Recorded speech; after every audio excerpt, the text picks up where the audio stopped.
Welcome to Town Hall, and thank you for attending.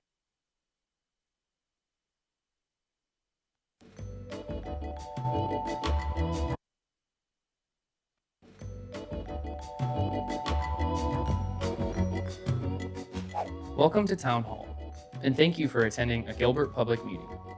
Here are a few things to know. The meeting will be held in the council chambers. Should additional seating be needed, you may watch from our lobby.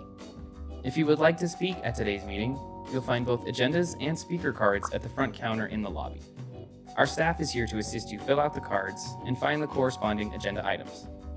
All speaker cards from the public must be submitted prior to the start of the meeting.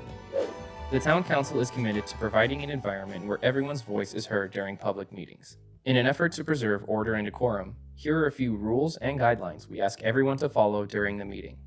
You may bring signs and similar items into the council chambers, but these items may not be held above shoulder height or otherwise obstruct the view or block the path of members of the audience. Disruptions impact the flow of discussion, potentially intimidate others, and detract from the purposes of the meeting. Therefore, disruptive behavior, including, but not limited to, cheering, shouting, booing, or the use of profanity is prohibited. Applause is only permissible during the presentations and proclamations portion of the agenda. Threats directed toward any individual or group are prohibited. Speakers may not campaign or advocate for or against candidates for office or ballot issues or otherwise attempt to influence the outcomes of elections. A full list of meeting rules is displayed at the entrance of the council chambers. During the public hearing portion of the agenda and during communications from citizens, when your name is called, please come forward to the podium. Then state your name, your town of residence, and begin speaking. Remarks shall be limited to 3 minutes. Citizens who are at the meeting and wish to donate their time to a single speaker must fill out an individual card and then combine their speaker cards. In such an event, one person from the group shall be designated to present their remarks, which shall be limited to 6 minutes.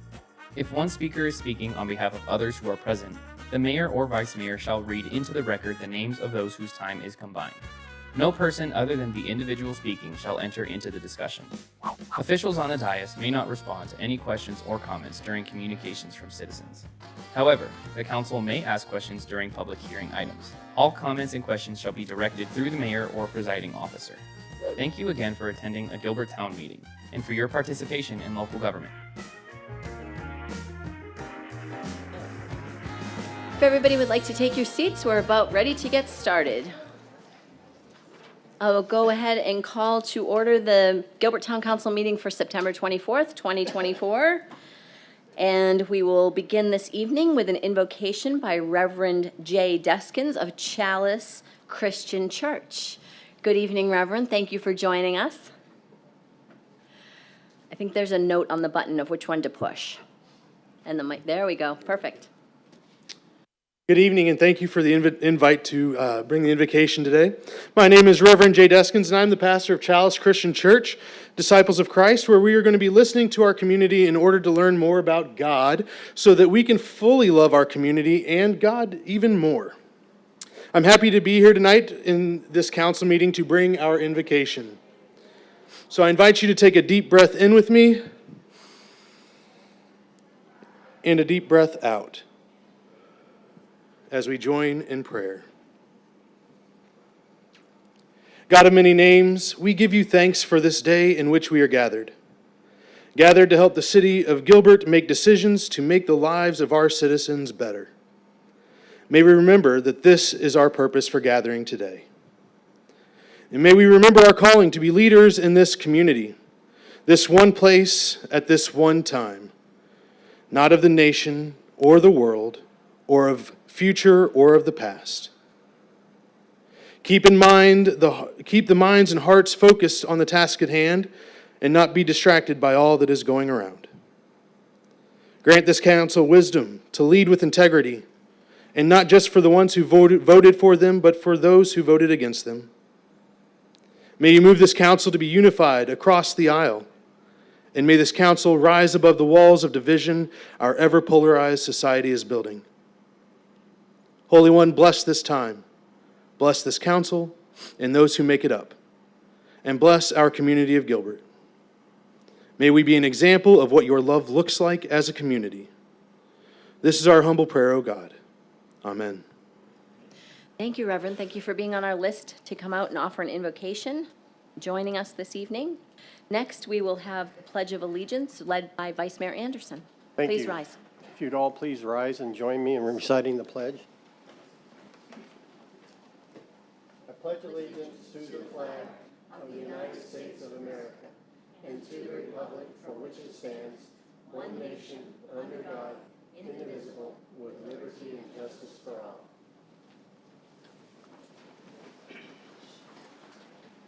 Now I'd like the town clerk to please conduct the roll call. Mayor Bridget Peterson. Here. Vice Mayor Scott Anderson. Here. Councilmember Chuck Bongiovanni. Here. Councilmember Bobby Buckley. Here. Councilmember Jan Kaprowski. Here. Councilmember Kathy Tilkey. Here. And Councilmember Jim Torgerson. Here. A quorum is present. Thank you, Chevelli.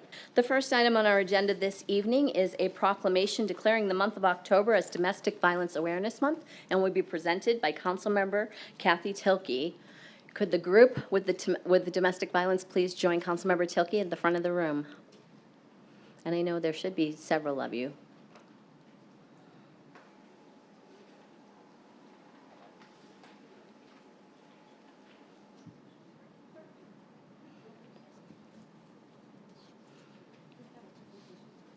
Oh, okay.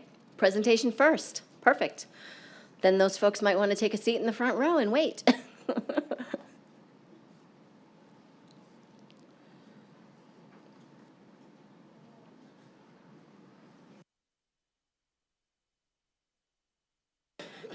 Turn the mic on. It'll light up. There you go. Thank you. Thank you. Good evening. On behalf of Gilbert's Domestic Violence Awareness Month Committee, it is a pleasure for us to be here and highlight October as the National Domestic Violence Awareness Month, which we are excited to promote here in the town of Gilbert. My name is Keith Bradshaw, and I'm the Counseling Manager for Gilbert Youth and Adult Resources, a licensed outpatient counseling facility that operates as a section within the Gilbert Police Department. It is my privilege to serve as the committee chairman and work alongside these dedicated committee members who display a lot of professional tenacity to combat domestic violence and all of its adverse societal derivatives. As you can see, our committee is comprised of professionals from several different departments within the town of Gilbert, each person playing a critical role in our objective to foster greater awareness about domestic violence in our community. Successfully reducing domestic violence requires a collaborative effort between the town and its external stakeholders who provide substantial support, education, and resources to those who are victimized in our community. As we work collectively with these community agencies, we have developed professional partnerships which have maximized the way we execute and deliver our services and interventions in order to promote safety and achieve positive outcomes in the lives of those directly affected by domestic violence. The domestic violence movement has come a long way since 1989, when October became designated for federal observance as National Domestic Violence Awareness Month. However, domestic violence is still the antithesis to social equality and basic human rights that should allow everyone the opportunity for life, liberty, and the pursuit of happiness. What makes domestic violence so challenging is how much of the maladaptive behavior is shrouded in secrecy and often behind closed doors, making detection extremely difficult. Then, once the dynamics of domestic violence gain momentum and the power and control is surrendered to the other person, getting away from the clutches of this traumatizing relationship will take many attempts. This is why we all need to be more socially assertive and courageous in asking questions and speaking up when something appears to be amiss. The Domestic Violence Awareness Month theme for this month is, or for October, is Heal, Hold, and Center. It emphasizes three components. First, how culture and community help us all heal. Second, how we must hold a non-judgmental space for victims where stigma can be eliminated. And three, how those who have lived experience should be front and center so we create a partnership with them, guided by their voices, experiences, and needs to better understand how to put an end to domestic violence. Above all, this theme really extends beyond domestic violence and reminds us that what we should do with anyone who is disenfranchised by any form of oppression. As October begins, our awareness campaign will kick off to promote the proclamation and build domestic violence awareness through social media, the utility payment portal, and other outlets so we can enlist the people to this important cause. Throughout the month, we will have physical donation stations throughout the town and also online donation opportunities for people to contribute in meaningful ways to some of the community agencies that directly help those impacted by domestic violence. Culminating our campaign for awareness will be our Domestic Violence Awareness Month event on October 24th at 5 p.m. right outside this building, where we will have the privilege of hearing from the mayor, Chief Solberg, and others who will share insight into ways we can unify our efforts against domestic violence. And finally, just to conclude, I want to briefly highlight our forthcoming Gilbert Family Advocacy Center that breaks ground in January 2025. Over the past couple of years, it's been my pleasure to participate in some of the planning and design of this new building, which has been innovative in the way that it's brought together trauma-informed care with trauma-informed design. In fact, back in March, our building project was accepted as a proposed presentation at the International Summit and Exhibition on Health Facility Planning, Design, and Construction in San Diego, California, which garnered a lot of attention. Thanks to the support of the Town Council and the vision of Chief Solberg and the command staff, we are very excited and looking forward to having the Gilbert Family Advocacy Center coming soon, which will inevitably give us all new possibilities in the way that we work together to reduce domestic violence. Thank you. Thank you for your presentation, and I will be there October 24th for your event. Thank you. And now for the proclamation. Okay, are we on? Hello? It is, okay, I couldn't hear it, thanks. Thanks for joining us here today. This is a really important topic and a really important time to acknowledge that even as the second safest community in the whole nation, we still have domestic violence that occurs within our community, within our families. And I hope through these awareness programs that we will have more people come forward and ask for help. And we're going to be there to answer the call, and I think that's the most important message tonight. I'm going to read the proclamation for Domestic Violence Awareness Month. Whereas domestic violence affects over 12 million Americans each year across all demographics, including race, age, gender, sexuality, religion, education level, and economic status, and the National Coalition of Domestic Violence defining domestic violence as the willful intimidation, physical assault, battery, sexual assault, emotional and or other abusive behavior as part of a systemic pattern of power and control perpetrated by one intimate partner against another. Whereas Arizona ranks as the 5th highest state in America for domestic violence, and between September 1, 2023 and September 1, 2024, Gilbert's Police Department has responded to more than 1,800 calls for services related to domestic violence and made 1,328 arrests. And whereas the dedication of Gilbert's family violence detectives, police counselors, prosecutors, and victim advocates on a multidisciplinary team that works collaboratively to reduce risk for the survivors while promoting justice through Gilbert's Domestic Violence Specialty Court that empowers survivors with a voice by holding offenders accountable and affording rehabilitation through court-mandated counseling. And whereas Gilbert actively serves on the Maricopa Association of Governments Domestic Violence Subcommittee to ensure regional discussions, efforts, and policies support domestic violence survivors. And whereas Gilbert is committed to increasing awareness and the resources available to reduce domestic violence incidences in our community with the newest resource of our Family Advocacy Center to provide trauma-informed care, to include advocacy, therapy, and forensic services to domestic violence survivors, breaking ground in January 2025. And now, therefore, I, Kathy Tilke, on behalf of Bridget Peterson, Mayor of the Town of Gilbert, do hereby proclaim the month of October 2024 as Domestic Awareness Month in Gilbert, Arizona, and invite all members of our community to attend Gilbert's second annual Domestic Violence Awareness event at 5 p.m. on Thursday, October 24th, held just outside of Town Hall to learn more on how we can eliminate domestic violence from our community.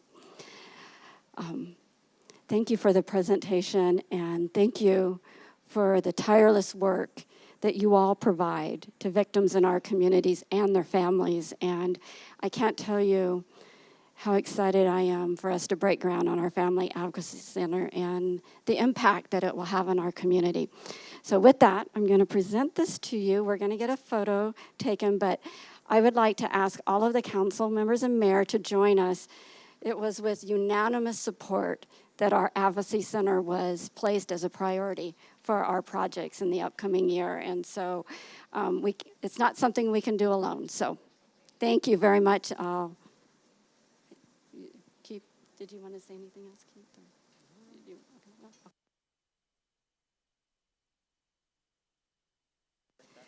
Okay, thanks. The mayor is the professional here, so I'm still learning. But anyway, we're going to have everybody introduce themselves and what their role is on the committee real quick. Again, Keith Bradshaw, Gilbert Youth and Adult Resources. Maria Bushard, Gilbert Youth and Adult Resources. I'm a counselor. I'm a prosecutor for the City of Mesa and a Winged Hope Executive Board member.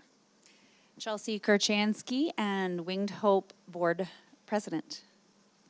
Kylie Yanis and Winged Hope Board member. Demezo Augustine, my sister Press, Senior Program Supervisor. Todd Sullivan, Domestic Violence Prosecutor for the Town of Gilbert. She's with us.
Before I move to the next award, I'm going to say something about domestic violence. The group came to for our town meeting in August, and Jessica Nicely, who's with Winged Hope, told her story. She wrote a book called All My Friends Are Zeros. And I had no idea what that meant until someone in the crowd asked, is that based on the ACEs test? And ACE stands for Adverse Childhood Experience. And there's a quiz online that you can go and take that tells you if you're a 0, and it only goes up to 10. And so Jessica called her book All My Friends Are Zeros because in her life, she's definitely not a 0 from all the things that she's experienced. But because I had never heard of that quiz that day, I took it. And I recommend people go out and take it. And I'll be very vulnerable right now and tell you that I'm not a 0. I'm probably a 5 or a 6 on that list. And think about that, folks. That's out of 10.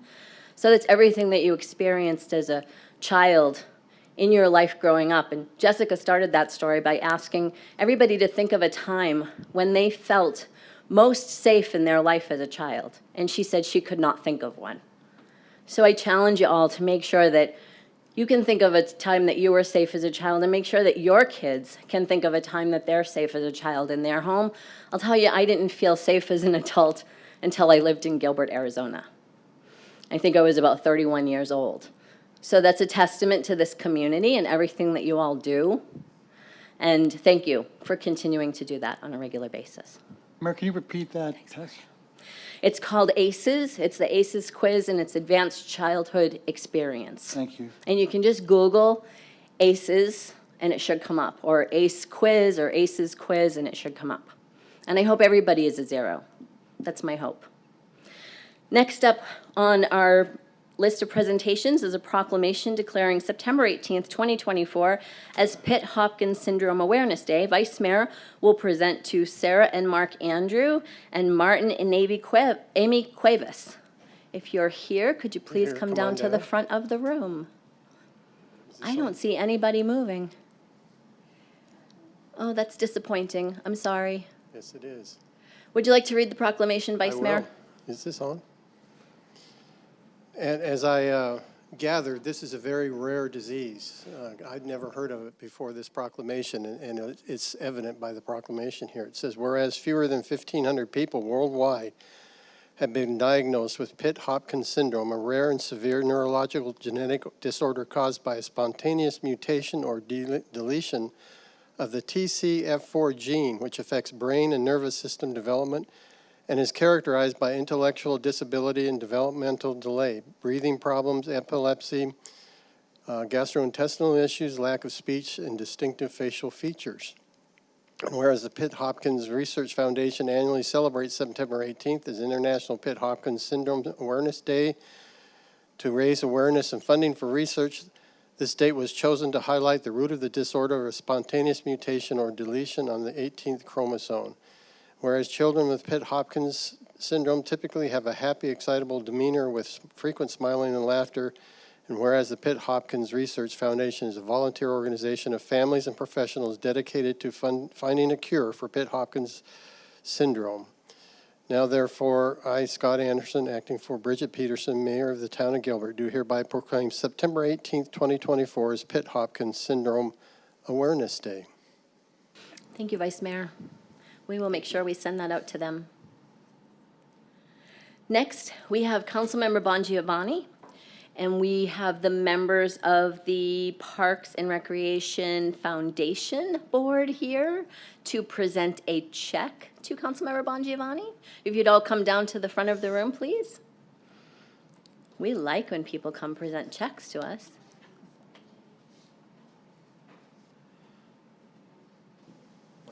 Robert, Parks team, anyone that would like to join them? Rocky? Isn't a personal check, is it? Who's speaking?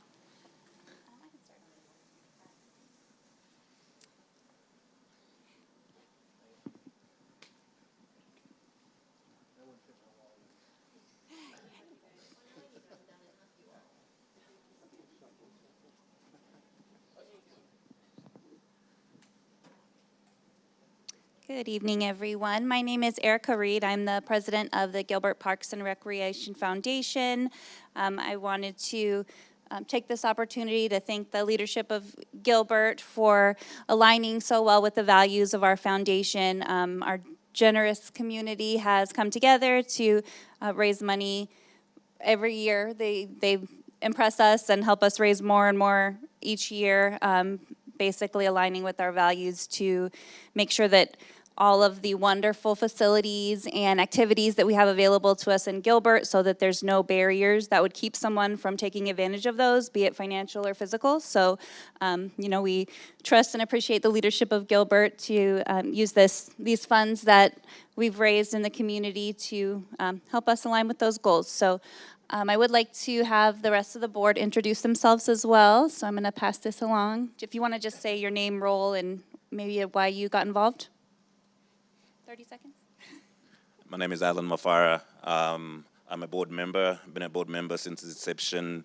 I guess I just got involved because I just wanted to find a way of helping the community, bridge finances, and make sure that all the community have some kind of assistance with the GAP program. John Christensen, I'm the treasurer. I have the checkbook. I said yes after taking leadership class 23, Gilbert leadership through the chamber. I tell you, if you haven't done it, you need to do it. You'll learn a lot about the town of Gilbert. And then we were looking for things to do, and this was a great one. I really enjoy working with the Parks and Rec on various projects.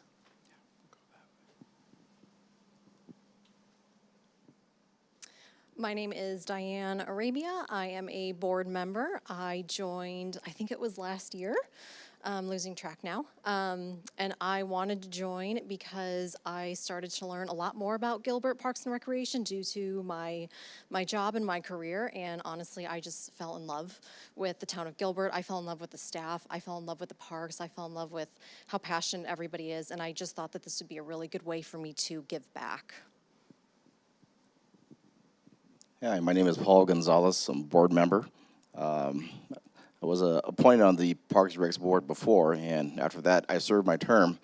I still felt the passion to serve on Parks and Recs, and getting involved with these people here and seeing their passion for what we're doing for the community is a great thing, and I want to keep on doing that.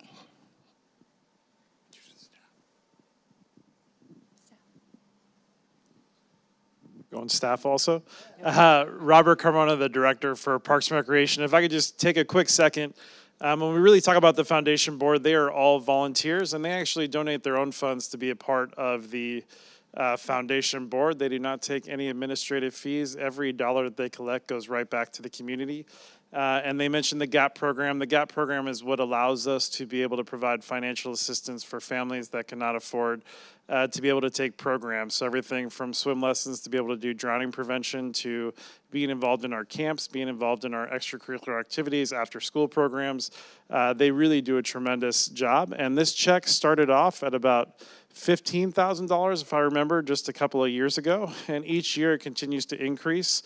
I know we were at $20,000 last year. So if you think about all the work they have done, they have just doubled that. And the sky is the future for the amount of heart this group puts into it. So we are very appreciative to be able to have a chance to work with them. Hi, I'm Lori Young. I'm a recreation supervisor for the Parks and Rec Department, and I have the honor of being the department liaison. Katie Devenuto, business manager for the department. Rocky Brown, I'm the assistant director for the department. Zach Powiziak, park superintendent.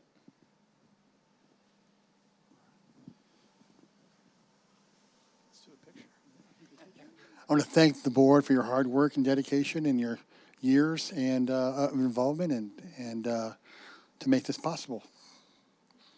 Picture time, I think, right? Picture time, okay. Coming in? Can I jump in? I'm going to jump in right between these two guys that I met through Gilbert leadership. Yeah, I know, really. I didn't know them before that. Did everybody? Chuck, hold the mic down. Oh, sorry, Councilmember Bajivan. Center.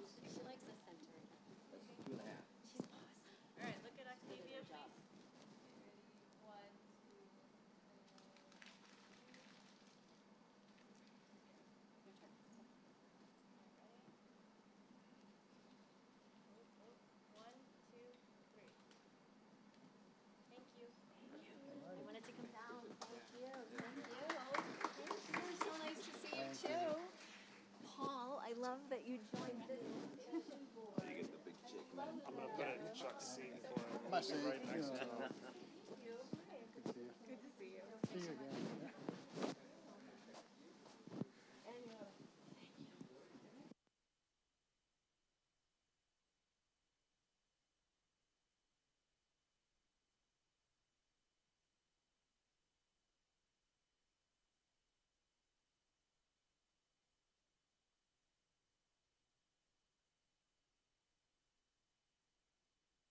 Next, we're going to have a presentation of the Valley Benchmark Communities FY 2022-2023 Trend Report by Janice Hart from the Management Budget Department. You're technically the Management Budget Analyst, right, Janice? Thank you.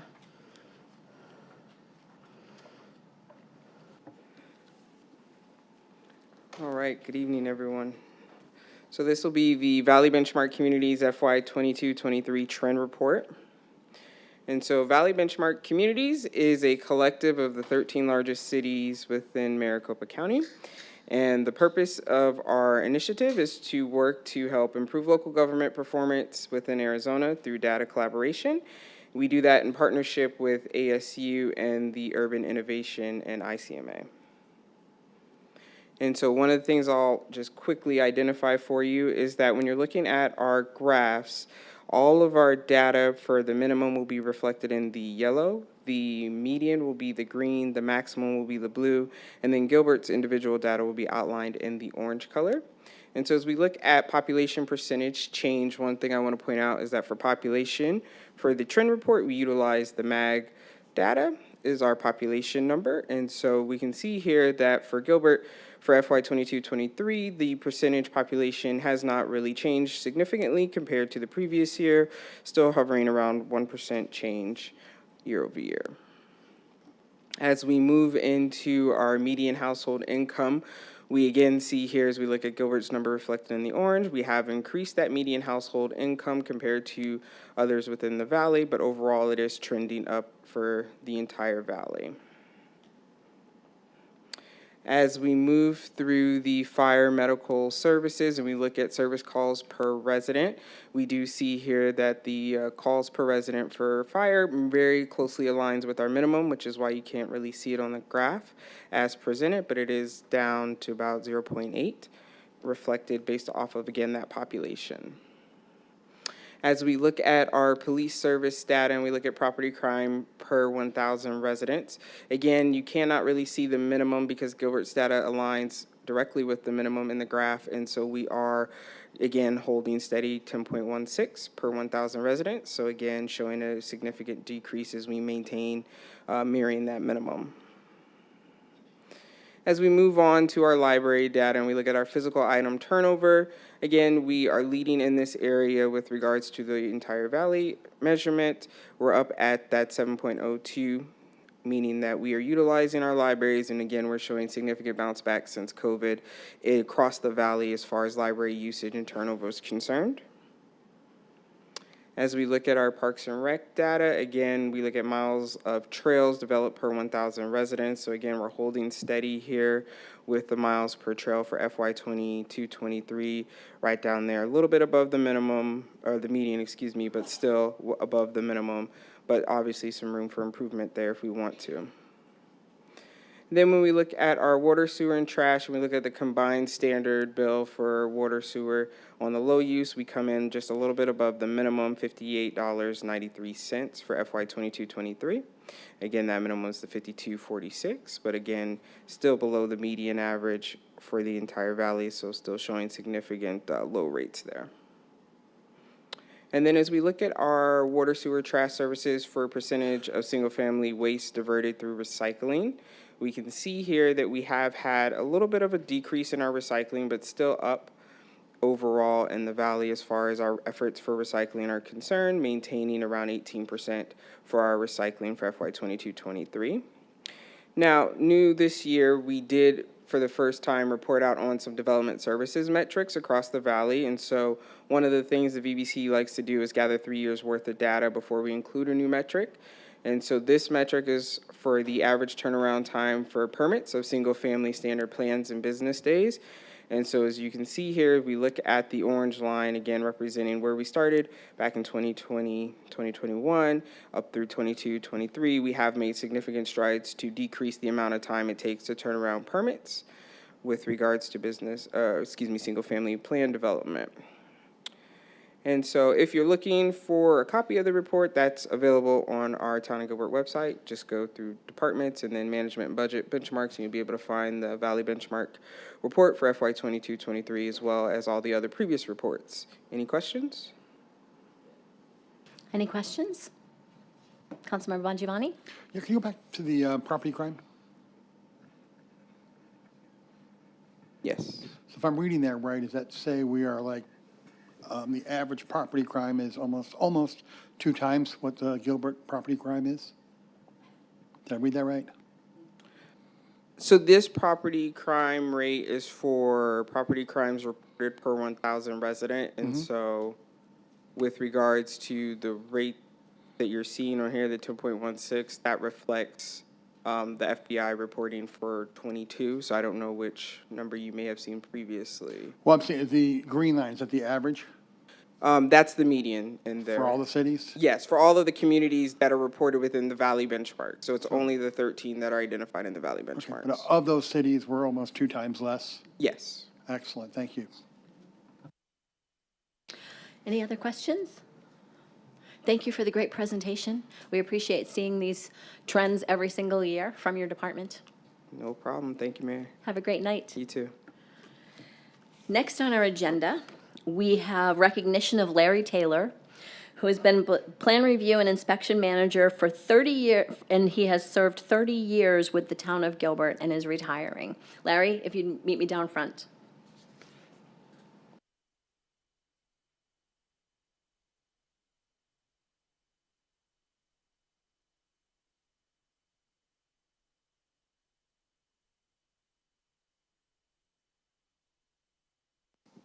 We had cake the other day, but tonight we get to the formal stuff, Larry.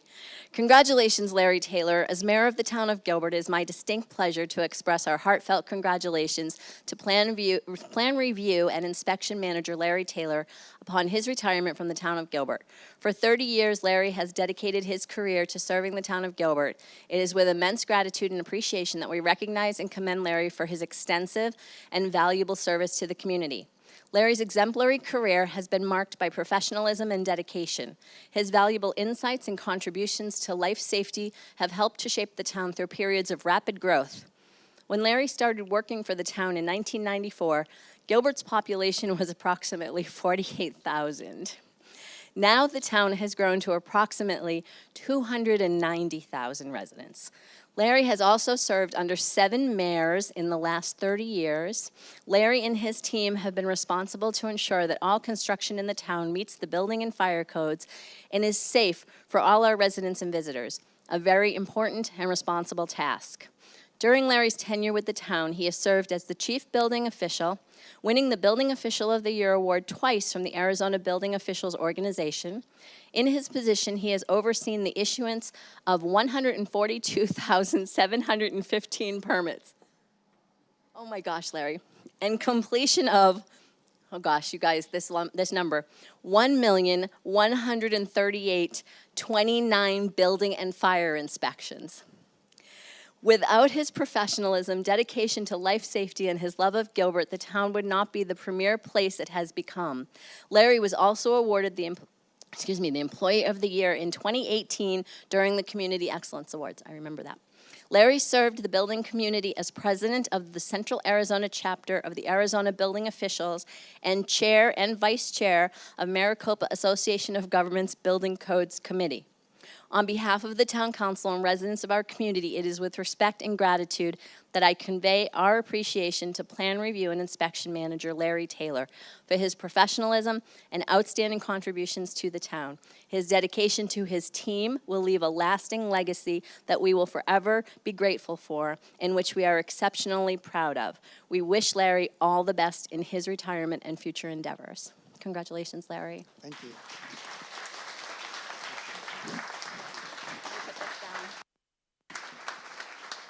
Okay. So this is my the picture of Larry was up there from 30 years ago when he started with the town, and it's just amazing to see. Oh, there it is. Yeah, that's amazing to see. And I'm going to give you a second to talk, but I want to say we were here for Larry's celebration last week, and we had a former town manager, we had a former council member, we had another former mayor present, we had a current council member stop by. I stopped by. It shows that you have had an impact on us as a community, and all of us that have known you for many years. I'm sure that I have met you somewhere in the early 2000s as I was on the Planning Commission. I don't know exactly when, but to have the impact that you've had on the community, and not only the community, but the region and the state, because I'm going to call out Jackson from Home Builders Association of Central Arizona. He said to you the other day, I think you were standing there, but he at least said it to me. He said that whenever he had a question on something, no matter what city or town he was working with, he would call you. You were his go-to person that he would call for advice and ask you, hey, Larry, is this something that I should be concerned with, or is this okay? Should I get riled up about this, or is it okay? Should it fly? Is it something that is okay for a city or town to ask me to do? And he always relied on your answer for that. So I think that speaks volumes for the person that you are, that you're representing not only the town of Gilbert and the residents here, but everyone, really, for safety when it comes to the building that they're doing in Maricopa County, or Central Arizona, because Jackson covers Central Arizona. So thank you for all of that and all of the time that you've spent with the town. Do you want to say a few words? And we'll invite your family up. I know, you're not that guy, Larry. I'm not. I know. I left my 3 pages of speech at home. So my wife and I moved into Gilbert in 1983, and we've raised our family here. In 1994, as you talked about, is when I began my career in Gilbert. And I was thrilled to be able to work for the city that I lived in. And so my 30-year career has all been in Gilbert. I have never had any desire to work anywhere else. My desire was to make a difference in the city, the town that I worked in, or that I lived in, and then raise my family in. And I've had great mentors and leaders over the years. Kyle's here tonight. I'm quitting, so I don't have to praise him, but he's been the best boss ever. So, it's really been great working in Gilbert. So thank you.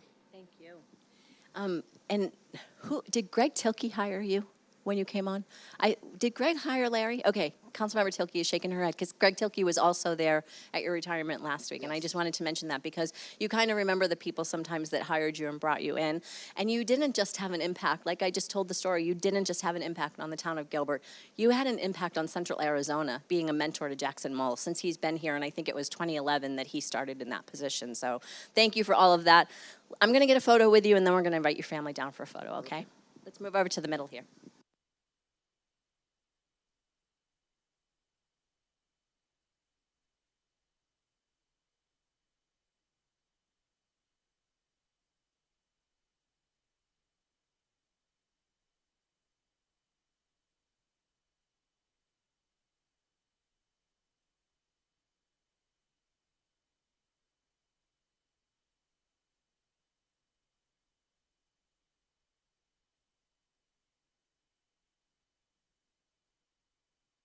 Larry's family, could you please come down and join us?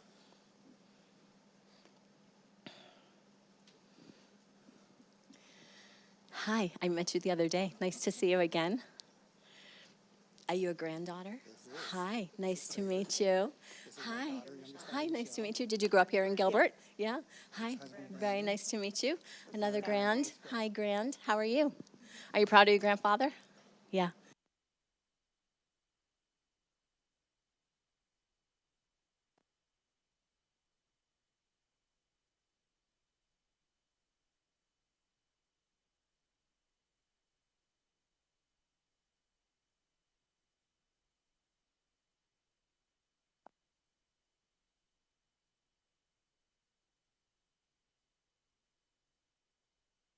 Is it okay if I tell what your future plans are? Sure. They're going on a 2-year mission, am I correct? 2-year mission to Finland. So wish them well on their travels and representing their church. Thank you all for coming out tonight to celebrate Larry. Kyle, we probably should have gotten, I can't even see Kyle because I can't, oh, there you are. Let's get a picture with Larry, Kyle. Come on. Oh, I was going to ask Mary to come down. Mary, would you like to come down?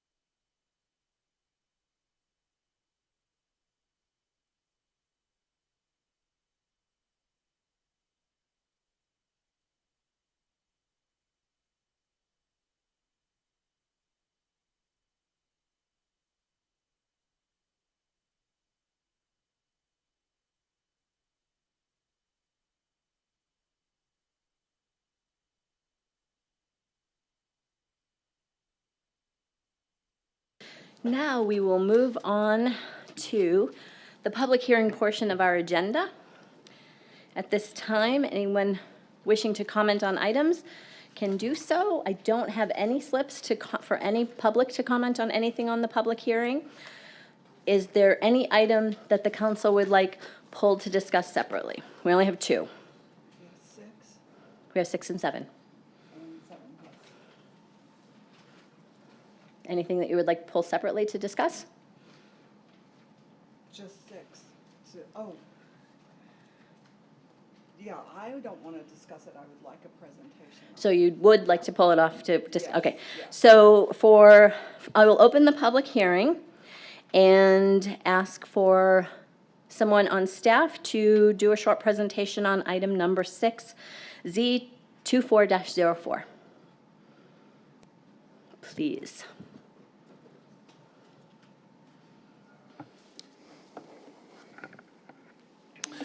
Council, excuse me, Mayor Peterson, members of the council, good evening. I'll just give a brief presentation. I'll try to fly through these slides as quickly as I possibly can. And then answer questions at the end, of course. So the Bella Astoria project, located at the northwest corner of Power and Williams Field Road, was rezoned a couple of years ago now, and you can see the aerial map in front of you. The subject site for this PAD rezone is the portion highlighted in yellow. It's only the single-family portion of the development. So based on the development plan here that I'm going to show you, you can see kind of the uses that are distributed across the whole development. It's about 73 acres in size. About 60 acres is residential, but there's some multifamily in parcels B and C at the northeast and the southwest corners, and then you have that parcel A, which is the residential, and that's what the project is about tonight. So that's about 229 lots, and basically all of they're doing or proposing for this, that was the old development plan here, and you can kind of see the configuration, see if you can memorize that one, and I'll flip to the next one. So basically, all they are doing with this proposed PAD amendment is this single-family zoning district, which is, there's SFD zoning and SFA zoning. They're just proposing to kind of shift it just a little bit. If I showed you this graphic here, you will see the comparison between the old plan and the new plan. The old development plan is everything in red, and the new design is everything in black. So as you can see, that SFA boundary and SFD boundary, it's kind of shifting so it straightens itself up, like it's more 90 degrees, more 90-degree angle. And they're doing that because there were some engineering challenges with the track B and C retention basins, and also it just makes it just look more, the street is straighter, it just looks better, so they're just trying to shore that up. And then they changed a few small things in the development they changed some of the street block lengths and little things like that. So that is basically, in a nutshell, is what they're proposing to do. Not major changes. The acreages are all staying the same. And you can see in the staff report, there were just minor changes as far as the acreage from one single-family district to the other. And that's because of that little shift to straightening everything out. Other than that, they're really not doing much. Establishing a new phasing plan And that is basically it in a nutshell. We had neighborhood meetings, and there were no residents that were concerned. We had 2 people that asked general questions, and that is all we've heard from the surrounding neighbors. So if you have any other questions for me, I'd be happy to answer them.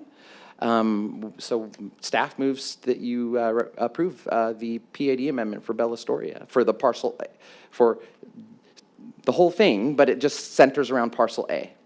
Thank you. Thank you for the short presentation. Councilmember Buckley, do you have a question? Okay. I think you might have answered my question just then, but because it is for a zoning change, but we're only changing that 0.5 or 0.6 of an acre, and we have to do the zoning change because of that, or is it changed? It's not changing the zoning for the entire project, correct?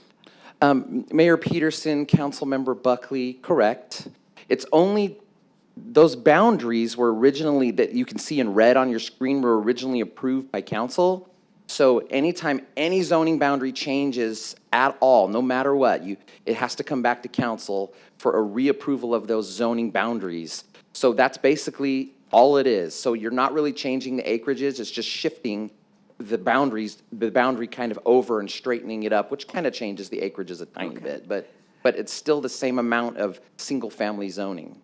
Okay. Does that make sense? I just wanted to clarify that because some, I understood it actually, but there were some residents that didn't quite understand, and I thought it would be better to have you present it. Sure. And so I'm good with that. Thank you very much. Excellent. Councilmember Kaprowski? Hello. You mentioned that the phasing plan changed, and I saw that the single family is now phase 1. What did it change from? Because I think typically we do encourage those landscaping and right-of-way improvements first. So what is the change here? Mayor Peterson, Councilmember Kaprowski, the plan that's in front of you was the originally approved phasing plan. And you can see phase 1 included some more perimeter landscaping along Williamsfield and Power Road. Town staff determined that, and I'll show you the new phasing plan, that we were okay with allowing the landscaping and some right-of-way improvements. If you drive along that stretch today, you'll notice that the street improvements are already there. The curb gutter, sidewalks are already there. The only thing that needs to be installed is the landscaping.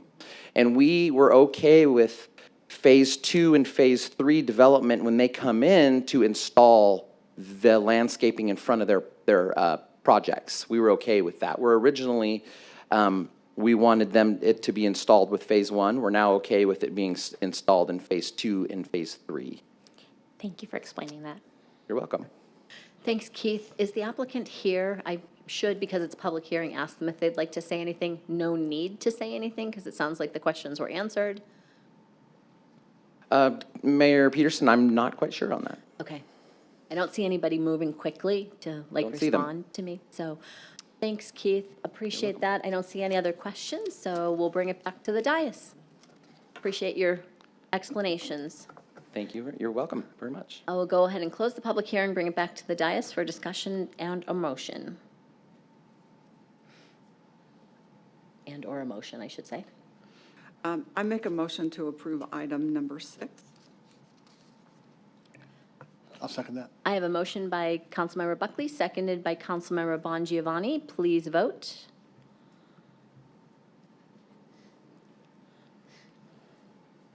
Motion passes 7-0. Moving on to the next item on our agenda, item number 7. I'll open the public hearing for the budget. Does anyone need a presentation on item number 7? I didn't see any heads nodding before. I do. Number 7 also? Yes. We just like that explained. If Kelly could do that. Kelly, please. Thank you. Good evening, Mayor and Council. I can just give you a quick overview of what this item is. As you're aware, the town is self-funded for our workers' compensation fund.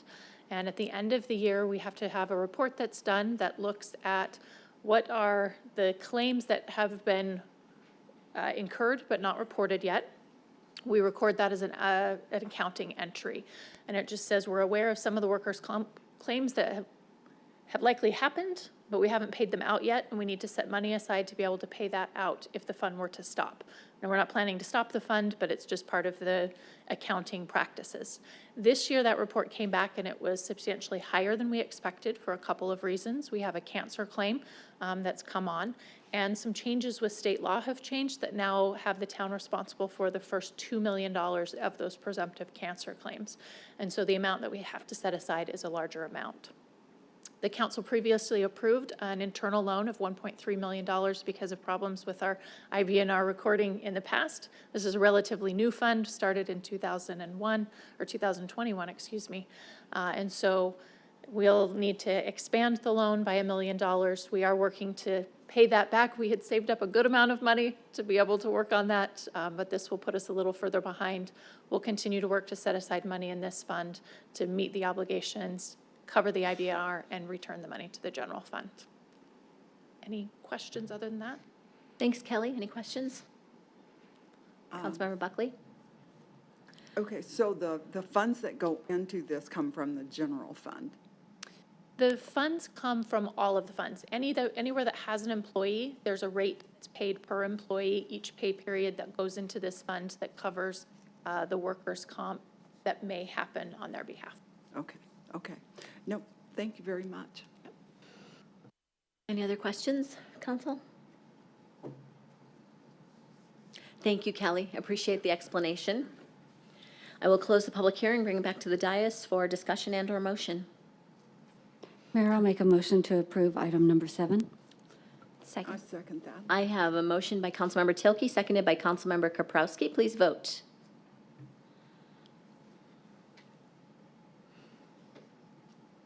Motion passes 7-0. Moving on to the consent calendar, I will pass it to you, Vice Mayor. Thank you, Mayor. On the consent calendar, we've had a request to pull items 9, 10, 25, and 28. And we can also add items 31 and 32, I believe. Item 31, Councilmember Torgerson, do you want to add that?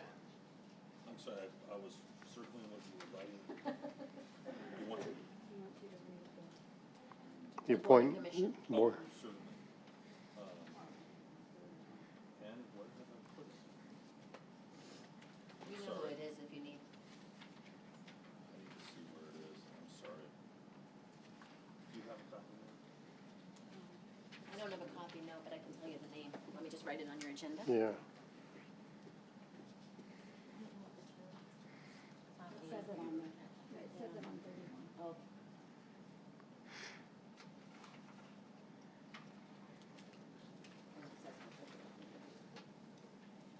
Says it on 31. Thank you, Kathy.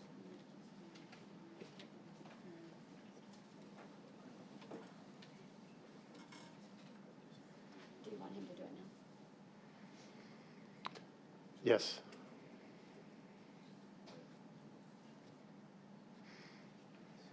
There we go. All right, item number 31 is for boards and commissions, and is to consider the appointment of one regular member to the Redevelopment Commission with a term beginning November 1st, 2024, and ending October 31st, 2028, and that appointee would be Cassandra Updike.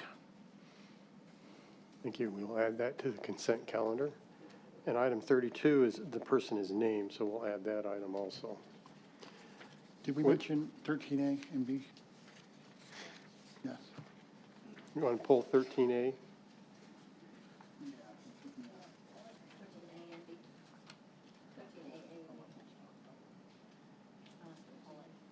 A and B?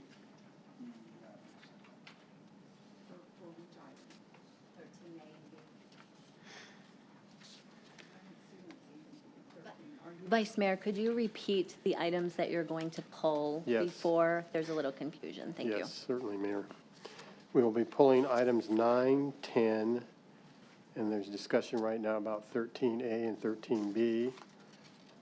and then 25 and 28. And adding 31 and 32 to the consent calendar. We have that. Thank you, that Vice Mayor. correct? Sounds right. Was there an amendment or something? Yes. I don't have the 13. Yes, you do. Well, it's not on the packet that was left on the dais. Is that the packet that you're working with? It's in the packet that was left on the dais. Oh, no, I'm not, yeah. It was sent last night with the amendment. Addendum. Yes.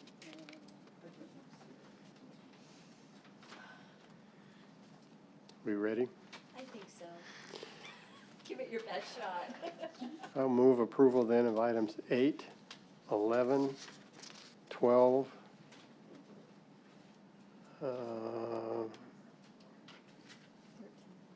Is 13 okay? I think 13's okay. It's A and B that are separate. Okay, 13, 14, 15, 16, 17, 18, 19, 20, 21, 22, 23, 24, 26, 27, 29, and 30. And 31 and 32. I'll second that. I have a motion by Vice Mayor, seconded by Councilmember Tilke. Please vote. Passes 7-0. Chevalier, I hope you got all that. We'll start with item number 9, Councilmember Torgerson. What I'm hoping for is a presentation on what the impact of this is for us. Do we have anybody that can talk about Gilbert's annual home funding allocation, where the money comes from, where it goes, and what we're achieving with it? Hi, Melanie. Good evening, Mayor and council members. I am Melanie Dykstra. I'm the Volunteer and Community Resources Manager, and I can give you a short presentation on our Home Investment Partnership Program. What you are looking at tonight, these are home funds, and they're designated to assist our local government and nonprofits with the creation and retention of affordable housing for the community. There are a couple activities that you can use home funds for, and the one that we have been utilizing it is to help purchase and rehabilitate units for rental housing. So we are considered the permanent affordable rental program that we utilize the funds for. So we receive these funds through the Home Consortium. We are not eligible to receive them independently. So there are, as you can see, consortium members make up this from Avondale, Chandler, Glendale, Peoria, Scottsdale, Surprise, and Tempe, and the Maricopa Urban County. And through a formula, we do receive our allocation of funds. And again, the goal is to preserve or create affordable housing within the county. And specifically, again, we are applying this for an affordable rental program here in Gilbert. Our current allocation is $305,491 for this next fiscal year. So again, the overview is we're looking to use it for permanent affordable rental housing. These funds will be purchasing one additional home in Gilbert. In order to use these funds, you do work with someone. We do contract this out to a nonprofit organization called Arm of Save the Family, and they are required to have a 25% match to these funds. Those who are able to move into these homes, they are qualified on income, so they have an income eligibility in order to be able to rent the home. So they do pay rent in this home, but again, it's affordable. And right now we have 21 homes in Gilbert which have been purchased with home funds. We had an additional allocation of home ARP funds, which allowed us to purchase an additional 2 homes. Actually, we're in the middle of finalizing that second purchase, so that'll bring us to a total of 23 homes in Gilbert that are part of the program. And again, I know Councilmember Torgerson, you'd like to know the obligations and the strings attached. And so with these, obviously, our goal is we do need to utilize the funds that we have been allocated. With prior funds, we did have a little bit of fund rollover of $31,000, so we are adding that into this contract. We do secure a deed of trust and a promissory note, and this is what helps us keep that home and requirement affordable because it is a 15-year affordable period. And then we do monitor the income eligibility of the person that is placed into the home. So those are some of the things that we're obligated to monitor and pay attention to when we do this program. So again, today, we're just asking that you approve the IGA that we have with Maricopa County, which is what we use to secure these funds and this allocation that's been provided to us. But we're also asking that you approve our amendment to our contract with Arm of Save the Family in order for them to go out and look to purchase, rehab the home, and then rent to someone who income qualifies. With that, I can answer any questions. Thanks, Melanie. Councilmember Torgerson? At the end of the 15-year period, what are the requirements for the home? At that point that the affordability period has been completed, the Arm of Save the Family can ask us to release the deed of trust, and then it goes into their organization portfolio. Thank you. I would say to probably save another family in the future. Yes, they have been known throughout the valley to continue this program. They are one of the only organizations that do this type of model and allow for permanent affordable housing across the valley. I'm going to say I'm shocked that you have funds from last year that you could roll over into Just this a year. smidge. It just depends on how it rolls out. We normally expend all of it, but we had a little bit, which is great to just boost that because our formula allocation was less this year than we've received in the past. So this will help us hopefully secure a home here in Gilbert. Any other questions for Melanie? Seeing none. Thanks, Melanie. Thank you. Bring it back to the dais for a discussion and/or motion. Councilmember Torgerson? My only concern with it, I mean, I understand that there's a million ways to look at it as far as people's disposition about government helping things, but I had seen something of this years ago where people were doing this for a period of time, whether it was 10, 15, or 20 years, and at the end of the in this case, an affordability period, the house was sold and the people that were running the organization were able to keep those funds. Is there something that we should be considering? Maybe we can't consider it right at this moment, but in the future, I don't want to see this rolled over for a personal profit. If we're going to do this, it needs to be done that it is in perpetuity. Because there was an organization, I don't remember the name of it, I looked at it years ago, where they had ended up selling about 90 homes and profiting from it. And it wasn't put to the initial purpose of what was happening. It was very much a profit thing. So I'm concerned about where this ends up after 15 years. Now, I know Save the Family's been a good partner, but what do we do to ensure that it doesn't go that direction? And I think from our perspective, that would have to go through Maricopa County. And if you have a suggestion that you would like to make to Maricopa County, because it does run through the Maricopa County's Human Services Department, so they would control whatever the parameters are around the program, not the town of Gilbert. We're part of the consortium that's under Maricopa County. So if you have suggestions or recommendations, or if you'd like more information on how that works, and luckily Save the Family is an organization that's been around for so long, right? I mean, so long. It's one of those organizations. But I think it's very hard to say that in perpetuity that they would be there, because everything goes away eventually. We've seen it in our lifetime. So I think that's kind of hard to determine, but as long as there are parameters around the program, and maybe Melanie can get you more information about that. Before next year. Yeah, Melanie, just get me something before next year. You got plenty of time, Melanie. So if someone would like to make a motion on item 9. I'll move to approve item 9. Thank you. I have a motion by Councilmember Kaprowski, seconded by Councilmember Buckley. Please vote. Sorry, Councilmember Tilke, did you have a question or anything on that? Okay, thank you. I didn't see your name pop up till after. Motion passes 7-0. Next, Vice Mayor. Item 10, Councilmember Torgerson. I'm hoping that Dan is here to sell me the value of this program.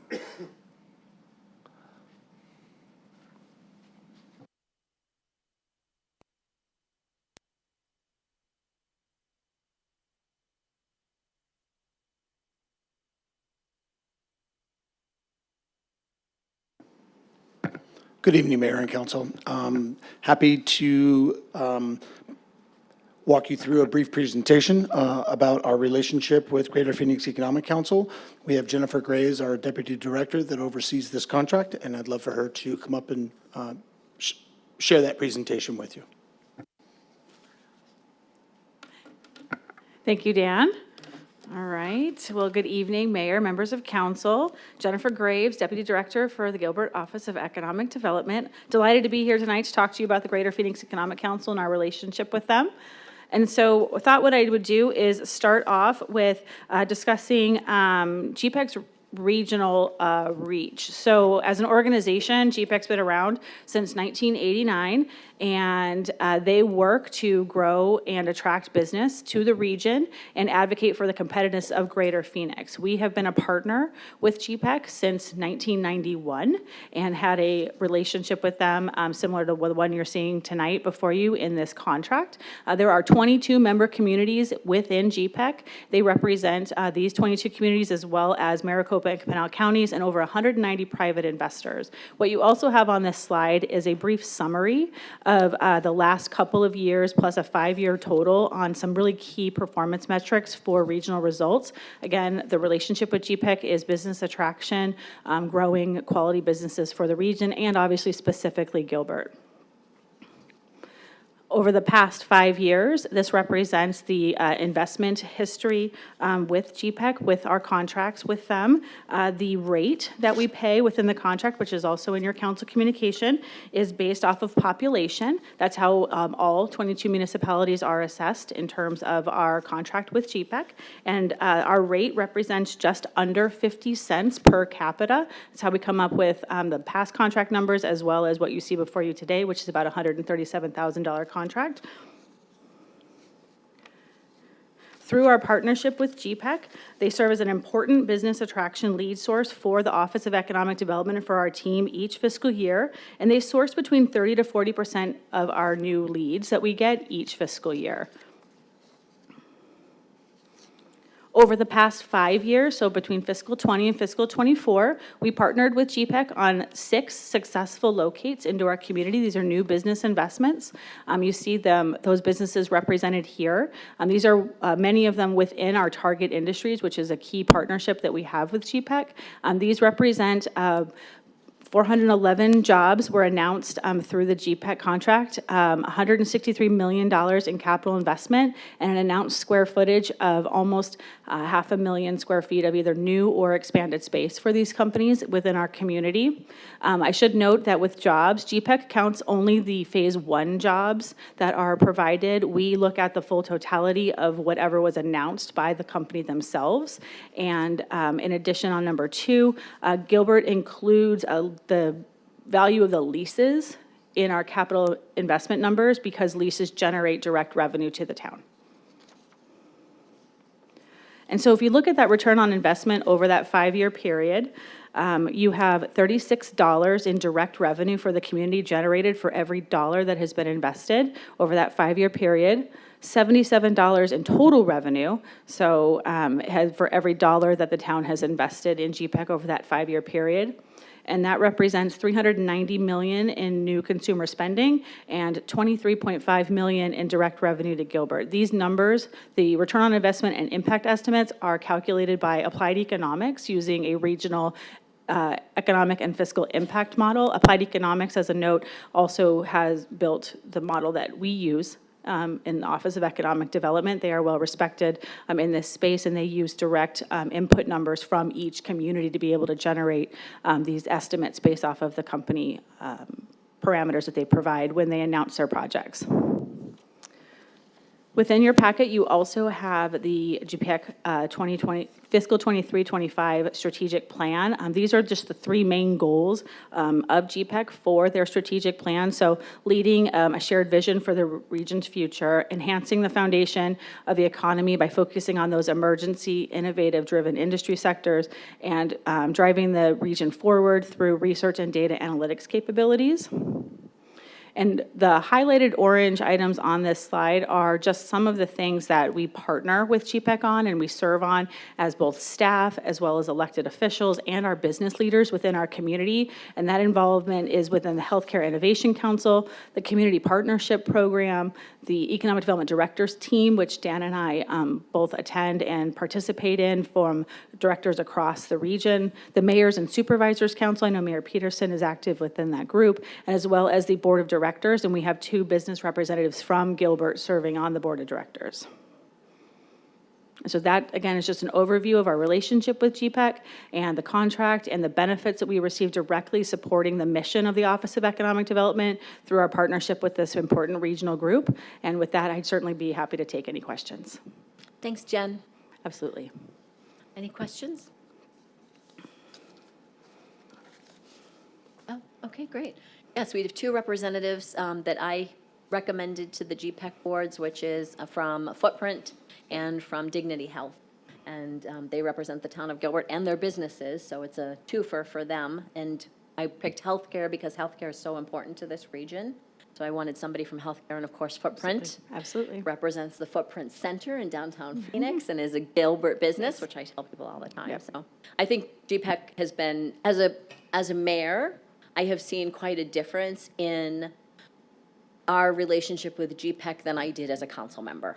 And I know that this contract comes up every single year, and it has been pulled many times from council members in the past when I've been a council member, and so I definitely see the benefit differently as mayor. Thank you. Thank you, Mayor. Thanks, Jen. And thank you, Mayor, members of council. And I'd be remiss if I didn't mention that Tim Borsett is actually here from GPEC tonight to support the contract. Oh, he's one of and my support the faves. representative. Oh, I'm not And supposed to have so favorites. I just wanted to acknowledge him and appreciate his work and helping to be here to support us tonight. Thank you. Thanks for being here, Tim. I appreciate all you do. You do a great job. And he's funny. He's funny, too. Yeah. I will bring this back to the dais for discussion and or motion. I'd like to make a motion to accept the agreement with GPEC, number 10. As Second. written. I have a motion by Councilmember Torgerson and seconded by Councilmember Kaprowski. Please vote.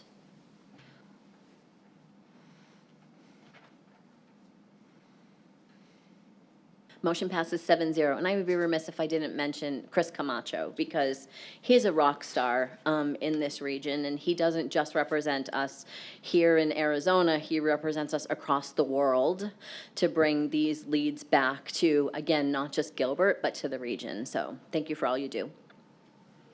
Next, Vice Mayor. Next, items 13A and 13B, Councilmember Bongiovanni. Thank you, Vice Mayor. I think Elena has got the presentation on this. With the late entry of all this, so I was confused. I'm good with 13A, and I have some questions on 13B, so we can make a motion to approve 13A. I have a motion to approve 13A. Can I have a second? Second. Please vote.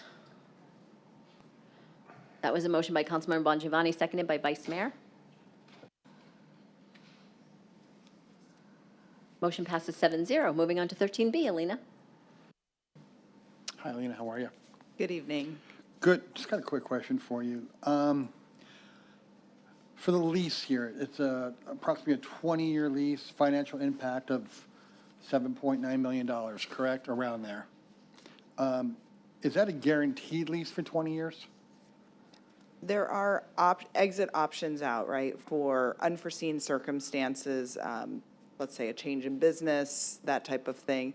There's opt-out provisions for both the town and for Gigapower, but the term of the lease is 20 years, and then there are renewable terms thereafter that are optional. Okay, because that was my question, because 20 years ago, I was on AOL on dial-up, right?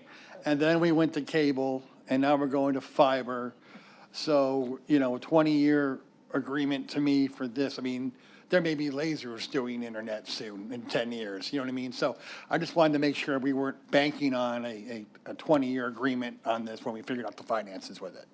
You're absolutely right, Councilman Bongiovanni. And, you know, this is a little bit of a different type of agreement for the town. It's a little unique. We did model it off of the contracts that we utilize for our cell phone tower leasing, which are 20-year terms. We do feel that fiber is probably the tool of the future for the delivery of internet services. It is a constantly evolving product as far as the speed and quality of fiber, but we are fairly confident in the 20-year agreement. And obviously, if lasers come about, we can Just move. wanted to double check. You Okay, got it. thank you, thank you. Thank you. Councilmember Torgerson? Oh, I left it on, I'm Oh, sorry. okay, thank you. I knew what was coming. Any other questions for Alina? And it's hard to keep up with this. We've seen more change in technology in the past probably 12 years than we've seen in our lifetimes. And Councilmember Bongiovanni makes a great point. We don't know what the future's going to hold and where we're going to be. And yes, we all were using AOL and dial-up not that long ago. When I moved into my house, we didn't have a cable at our house. Our neighborhood was too new and we didn't have cable there. But new homes are now being built with the fiber ready for when it comes in the future. And you and I had to talk about Cat 5 versus Cat 8. Cat 8's out there, new homes are being built with Cat 5. So the new homes aren't even keeping up with what's out there. So I will bring it back to the dais for discussion and or motion. I'll make a motion to approve 13B. I have a motion. I have a motion by Councilmember Bongiovanni, seconded by Councilmember Torgerson. Please vote.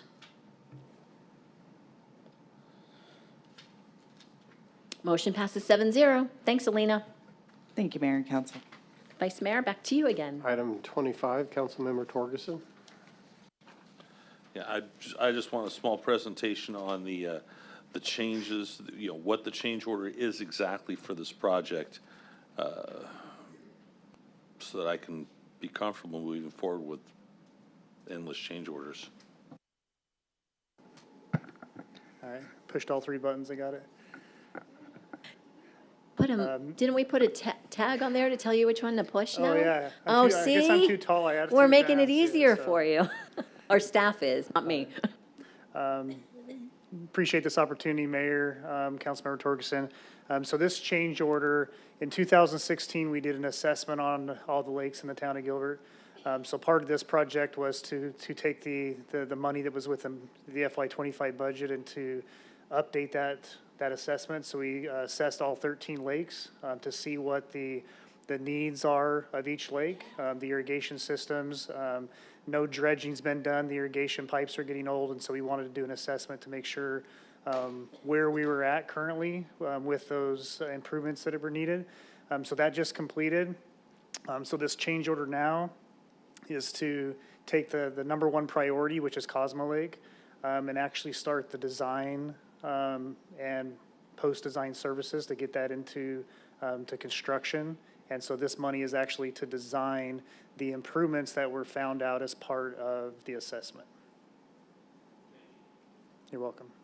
Cosmo Lake's probably the most important lake in the town. It is. That's out of all the 13 lakes, that was the top priority of all the lakes. Tammy Jo Peterson loves Cosmo Lake. My dog. She loves Cosmo Lake. Any other questions at this time? Councilmember Buckley? Yeah, I just had a quick question.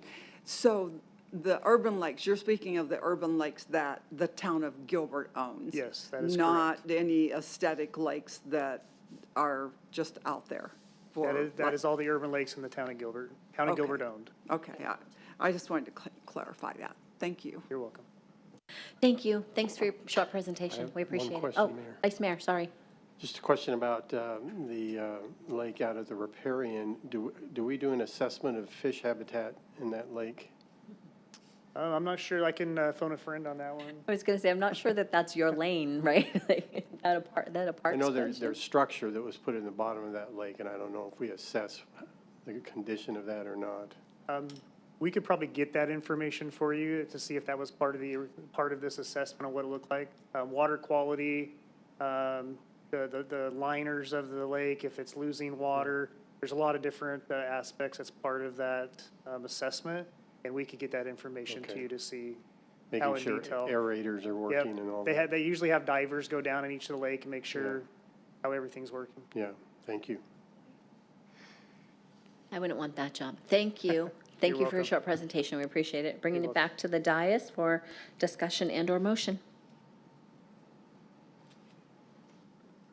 I make a motion to approve item number 25. We have a motion by Councilmember Buckley, Second? seconded by Councilmember Kaprowski. Please vote.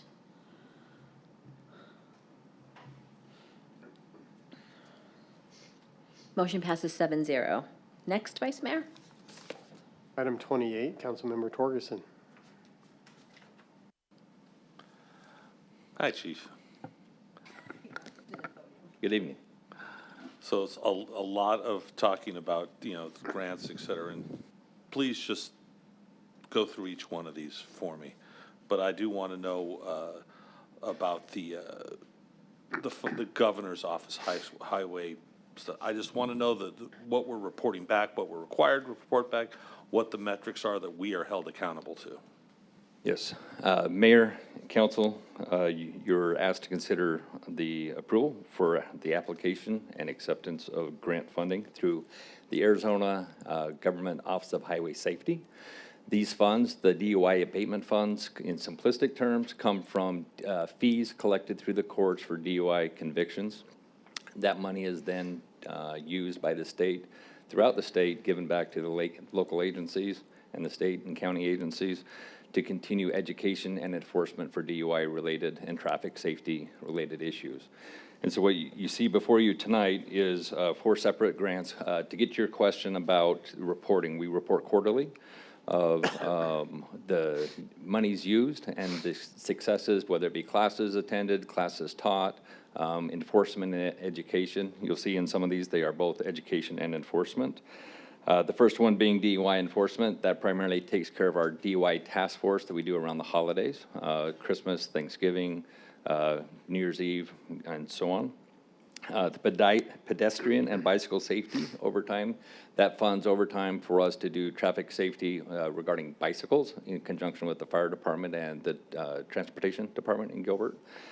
The third one is accident investigation training and related materials, so making sure that our reconstructive detectives are up to speed on the latest technology and how to use that technology. Most of those are serious injury and fatal accidents that they respond to.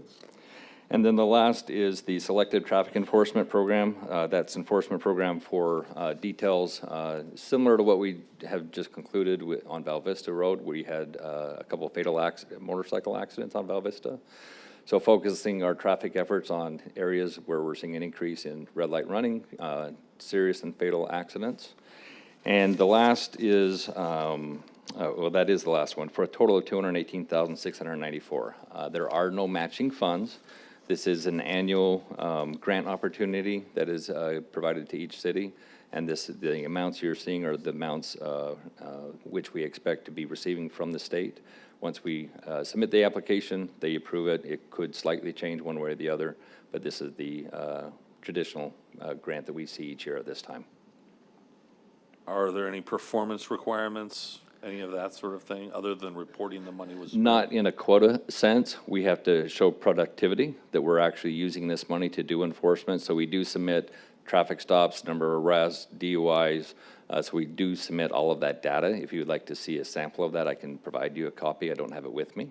But there are data specific that we have to provide. But there's not a quota that we have to have X number of DUIs or X number. So between the education and the enforcement and the educational opportunities, we have to show that we're productive, but there's not a set number that we have to meet. Yep. Any other questions for Chief? Seeing none, thank you, Chief, for that great presentation. Short and concise, I like it. Bringing item number 28 back to the dais for discussion and/or motion. I'll make a motion if there's no discussion. I'll second. Were you gonna? She seconded. Oh, okay. So we have a motion by Councilmember Buckley, seconded by Councilmember Kaprowski. Please vote. Motion passes 7-0. Now that finishes our That completes the consent calendar. consent. Mayor. That took a while, but we Yeah. got through it. Moving on to administrative items, we have completed item number 31 and number 32. We will move on to item number 33.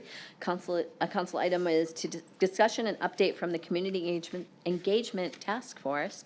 Councilmember Tilkey. Thank you, Mayor. Since we last met on council, we did have our monthly meeting. We received a great report from Maricopa County Attorney's Office regarding the report Don't Repost campaign, which we shared last meeting. We also learned about the county attorney's interest in introducing at next year's legislative session bills regarding swarming, which is kind of the activity that we saw this past couple years, moving it from a felony 6 to a felony 4, which allows more punishment for those who participate in group fighting against an individual as well as others. And so we're going to hear a lot more about that, but we just got a preview. Dr. Dustin Pardini from ASU presented Gilbert's result for the annual 2024 Arizona Youth Survey. I believe you all received a copy of it with all the data. He gave us an excellent overview. We worked with schools to help promote teen involvement in the survey geared towards 8th, 10th, and 12th graders.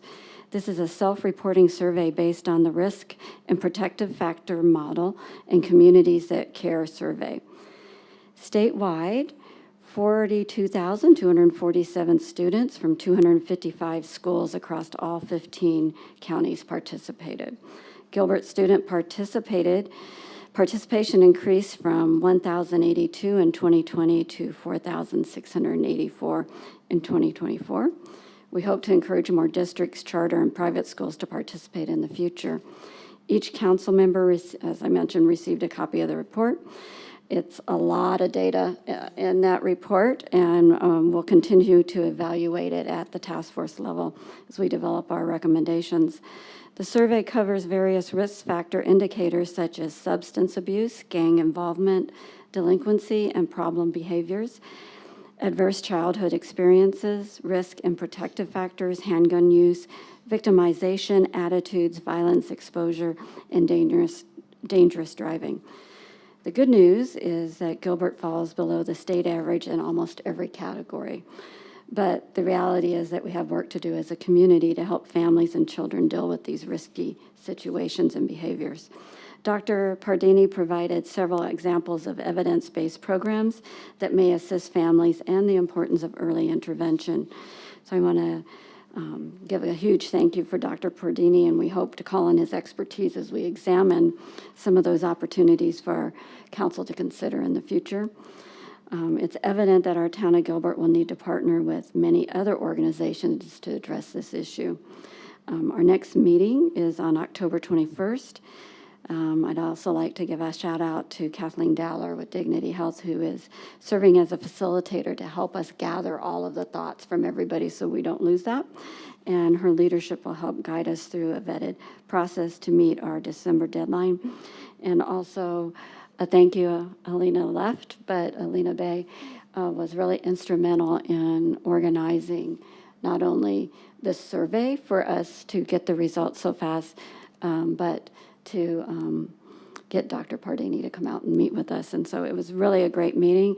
October we'll have a presentation on Parks and Rec programs that we currently offer students so we can identify if there's gaps in our community for teen activities, not just that the town can provide, but others. And then we're going to actually start pulling together recommendations so we can meet your December deadline. So we're working hard, and we have a great group of people. Thank you. That's great. Thank you, Councilmember Tilkey. Any questions for Councilmember Tilkey? I know that the report Don't Repost campaign is specific for teens, but boy, I encourage all adults to report and not repost on social media. I get tagged in so many things that you're tagging me in it, you've got to be reporting it to the police department. Don't be just tagging the town or my social media in it. Please make sure that you're reporting anything that you see out there, because that's a problem right there. If you're taking the time to post it, make sure you're reporting it. So my soapbox for 2 seconds on that one. Thank you, Councilmember Tilkey. That's a great update. And moving on now to communications from citizens. Thank you, Mayor. We value the participation of our community members and the robust exchange of ideas. However, it's essential that this discourse remains respectful and constructive, reflecting the professionalism expected in such forums. While we understand and appreciate the passion our community members bring to these sessions, we must remind everyone that clapping during the meeting is not acceptable. Also, playing of music or showing of videos may subject the town to copyright infringement and is not permitted. As your name is called, please come to the podium, state your name and your city or town of residence, and you will have 3 minutes unless otherwise indicated. First up tonight is Carissa Arnold.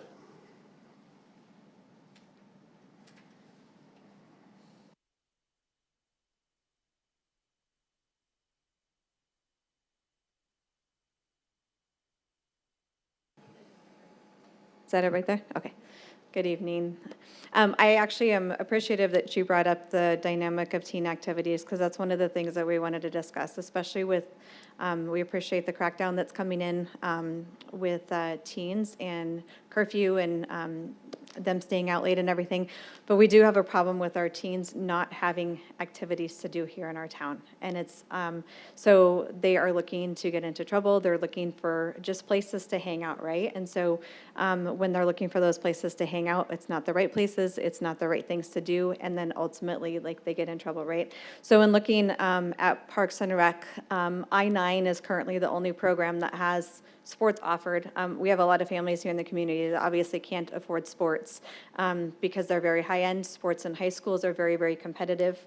And so like even my kids' own high school took multiple state championships in sports, right? So it's very hard to get into them. So these kids who are not, who have not had the opportunities that the kids who have had them in the club sports, they're kind of left out of those opportunities, right, to play sports in high school. And so looking at I-9, they currently only go up to 7th through 8th grade, but even at that, it's like $185 for a month of sports. And not a lot of families can afford that, especially in this economy, and then you get multiple kids going into there. And so one of the things I guess that we would ask that you take a look at then is, as we're working on budget for Parks and Rec this next month as well, and that being presented is working on an ability for our teenagers, specifically the junior high and high school students, to be able to get involved in some of these activities to help get them back off of the streets. Because if we create something affordable for them to where they feel like they can have like something to really get involved in, it will help pull out some of these dynamics of them getting into trouble on the street. So thank you. Thank you, Carissa. Next is Bridget Vega, and Scott Myers has donated his time, so Bridget, you'll have 6 minutes.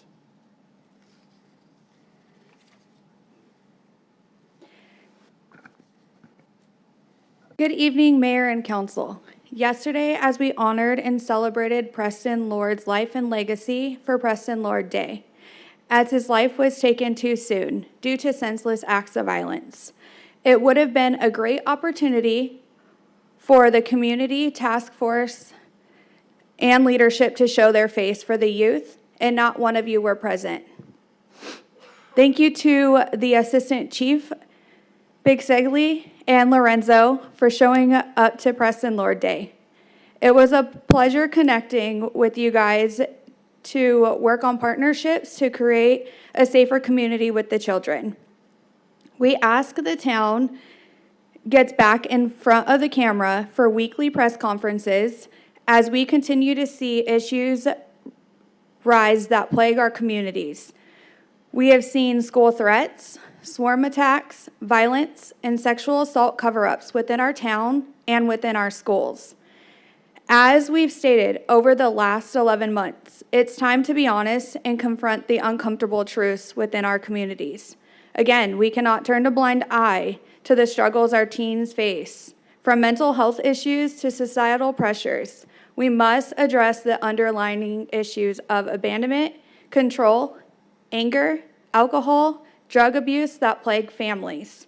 As we continue to watch leadership point fingers at one another about whose job it is to protect, lead, and create a safe environment for the children. The children continue to get bullied, school threats, swarming assaults, and again, sexual assault. The silence is deafening. I want to share some alarming stats from the Arizona Youth Survey presented by the Gilbert City Council. 76.5% have high protection in their neighborhoods and homes. 65% of the respondents reported that they saw drugs as risky and that their parents would be disappointed. 30% have seen someone choked, punched, or beaten up. 12% have been victims of choking, punching, and being beaten up. 20% have been harassed or made fun of online. 16 to 20% of the 4,000 kids reported it would be easy to get a gun in their town. 26% admitted to texting and driving. 30% stole alcohol from their parents or home, with 41% of Gilbert 8th graders doing so. 61% of the 8th graders reported stealing prescription pills from home, while 32 to 33% of the 10th and 12th graders admitted the same. Almost 40% of the 8th to 12th graders in Gilbert admitted to buying vapes from smoke shops. 64% of the youth reported a low commitment to school, which is a perceived risk factor. Our parents not only need to lock up the drugs and alcohol, but they need to bring dinner back to the table and have these conversations at home by being present with their children. This is also a parent issue. We also need the SROs to help bridge the gap with the schools to provide resources, especially when things are reported, so that children know that they are seen and heard. We need the mayor and council to take a firm stand, stating that this behavior will not be tolerated and a zero tolerance in our town. We would like to see the teen violence cases and website be updated, as it has not been updated since February 22nd for the cases, and the last chief statement was May 3rd of 2024. If we can partner on a community safety event on teen violence, as well as address the proper steps for mandated reporting and CPR training, as we have discussed the mandated reporting with Rachel Mitchell, she would actually love to step in and help with our town and help lead that if you guys are open to that. Our children deserve better. Next, we ask that you provide Capitol Guard Services the security management with the non-emergency number. A conversation took place with one of the security guards at the main garage, and we had asked him what happens if someone's up here loitering. He said by the third time, he may or may not call the cops. So there had been someone with an open container, and I said, so what happens in that case, especially with a glass container? And he said he did not know who to call. He has been instructed not to call the police. He was there to de-escalate. So later, shortly after, actually, we went downstairs and talked to a supervisor as well as 2 bike unit.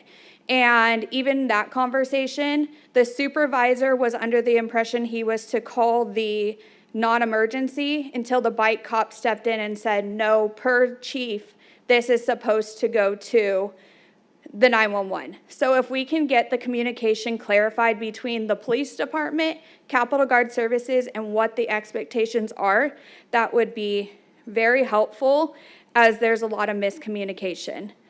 Also, lastly, we would like to address, thank you guys again for the partnership with Mesa and Queen Creek for the extra patrol. But we would also like to address the gang issue, as there are multiple gangs operating outside of the Gilbert Goons, and the public has a right to know that. Including the first day of break, there is still swarming attacks happening, as well as I reported something as far as Santan. Just on Saturday at Santan, the In-N-Out leaving, there was a truck and 2 trucks and a van that had ski mask on. I did call it in, but then later on Go Gilbert at midnight, another community member posted on Go Gilbert, and there was 2 trucks, and she was scared because they were swarming her vehicle and they did have ski mask on. So if we can just, communication goes a long way. So again, rise up, Gilbert. Thanks. Thank you. That concludes the communications, Mayor. Thank you, Vice Mayor. Any comments by anybody? Seeing none, we will move to future meetings. Council may discuss whether to place an item on a future agenda, but may not discuss the item. Scheduling follow-up study session related to meet and confer. We were moving forward with the scheduling a meet and confer study session coming out of our last meeting, and need to know if the council is open to that. We don't have another regular council meeting until October 22nd or 24th, a month from now. So we were suggesting one early in October. We had put out a date asking if people were open to that. Councilmember Torgerson, I'm sorry, I don't know Councilmember Bongiovanni, you were first. I'd like to see us delay that to the next council seated in January, since most of that issue will be dealt with by us in the future. Councilmember Torgerson? I was just wanting to make sure that all the issues that Kathy had brought forward, including what they weren't getting at this point that would compel them to want it, all those issues would be addressed. So I don't care when it's addressed. If it's addressed first of the year, I want to hear what's not happening that would make it the right thing to do. And if everything is happening, then why do it, would be the question. Any other comments? I guess I'm curious as to holding it off till next year, then what was the point of submitting it in June of this year? I wouldn't mind. I mean, I definitely want to hear what Councilmember Tilke's questions were. I thought we already got them from them. So, yeah, I'm okay with doing that. I just don't know how close. I mean, how close after that meeting do we want to have a vote, if we want to have a vote at that time? I think the study session was to decide whether or not it would be brought forward for a vote, and nobody knows that until the study session is done. And I guess I'd be kind of annoyed that I sat through almost an hour and a half of a meeting if, to be honest, Yeah. I have a lot of stuff going on. Yeah, no, Yeah, it's not the most and pleasant thing. Councilmember Tilke submitted a lot of questions that I would like Right. to see in the I responses want to to. see every question answered. And so if that could be the next meeting that we have, a study session there, or the one after, whenever it is. So we I had want put. every question answered. before Sorry, we didn't mean take to cut you off. Sorry, we had put out a poll to do a special study session, and it's only called special because it wasn't on our original calendar, not any other reason. For next week, October 2nd, is that right? I'm seeing Kirsten's head nodding with me. So are you available for that? Was it the 2nd or the 1st? The 2nd. Second, I think. I would be. You- I would expect that if we have a special study session, if it's in October, we're going to decide then Whether or we're gonna not it put comes on the forward. agenda, which may be at the beginning of the year. So We still have we still have meetings. discussion to We go still on. have 4 meetings for the We rest still- of this and we- year. That's what we'll have to decide Mm-hmm. at that special study session, when we want it to come back. If it gets held to the first of the year, then the staff's time that they've already spent to do the presentation that they did a few weeks ago, they're gonna have to go back and redo that presentation. They're gonna have now 6 more months to add on to it at least, and they have to come back and re-present it all because they're gonna have new members. So they're gonna be starting at 0, basically, and having to come back and re-present it all again. If you even move this vote to next year. So if you're gonna do this study session now, and it gets moved to a vote, it should be this year. Otherwise, you're going to have to move a presentation to next year. Chris, do you have your microphone on? Yes, I just want to just point out that what was agendized tonight is just scheduling a study session, whether it's a special study session or an existing council day. That's all the discussion could be about. Thank you. Just want to make sure we're talking about that one meeting. Thank you. Sticking to the parameters, thank you. What is the I consensus? would love to move it forward and have the discussion to see what's there.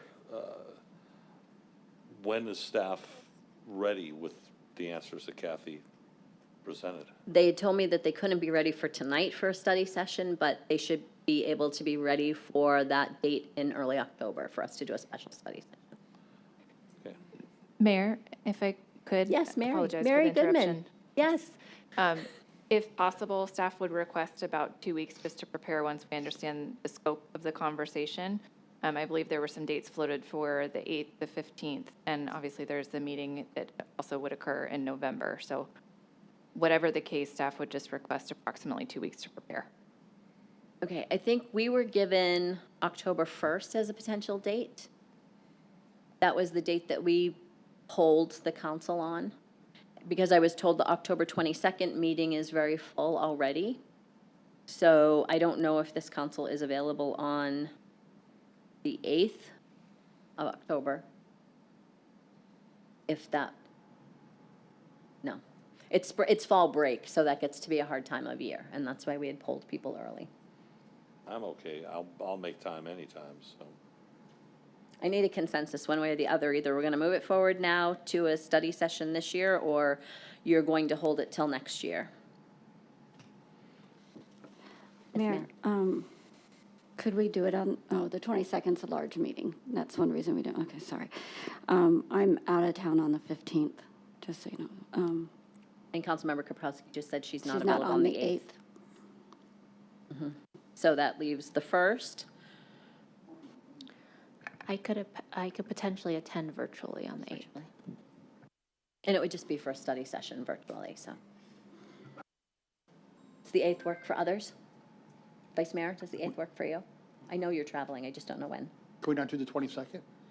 Before The 22nd, we already have a full study session agenda, I've been told, and a very full meeting agenda. Okay. I didn't see the agenda the invite come through for the 22nd yet. It hasn't yet, because it Okay. doesn't come through to the week before, but that's Okay. what I've been informed. October 1st? October 8th, I mean, excuse me. I'm okay with I'm October getting 8th. confused with the dates. That work for you, Councilmember Buckley? Okay. Okay, and we'll move that to October 8th for a special study session. Thank you. Next item is council retreat item related to status update on general obligation bonds. This has been on our agenda a couple of times that we've mentioned from Councilmember Tilke. Just a reminder, it's there, just a reminder. Next, we have communications, report from the town manager. We have an acting town manager tonight, and she actually spoke at the podium, at the microphone. Mary Goodman, it's nice to have you up here. Thank you. I apologize in advance you're getting the C team, but we do have some recognitions to share. First and foremost, I wanted to say a congratulations to Larry Taylor on his well-deserved retirement, but also a thank you to Kyle Mieres, our Development Services Director, for all the work that you put into celebrating his retirement, and a congratulations to Eric Zavala, who some of you may know, who will be taking on the role of building official and plan review and inspections manager as of September 30, I believe. So congrats to all of them. First up, we have a thank you to our Gilbert Police Department. We recently received a citizen commendation for 2 officers in their care in handling a delicate situation involving an individual with autism.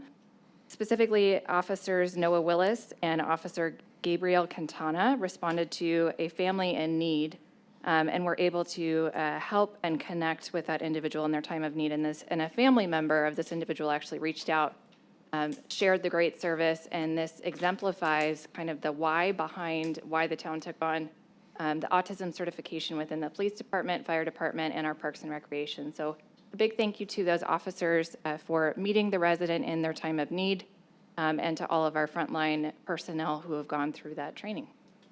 Next up, congratulations to Mr. Derek Jordan for receiving an EMS Commendation Award from the National Society of the Sons of the American Revolution. Derek currently leads our transportation division, which is a high-performing team delivering leading-edge services while treating our customers with dignity and respect. Over the past 2 years, Derek has stepped into the manager position after the departure of our previous manager. And during that time, he essentially performed 2 positions while we could recruit for his replacement. Despite enormous pressures and workloads, Derek ensured that our ambulances and crews performed at a high level for the community. And we appreciate all of his work to continue to keep Gilbert safe and provide that excellent service to Gilbert residents.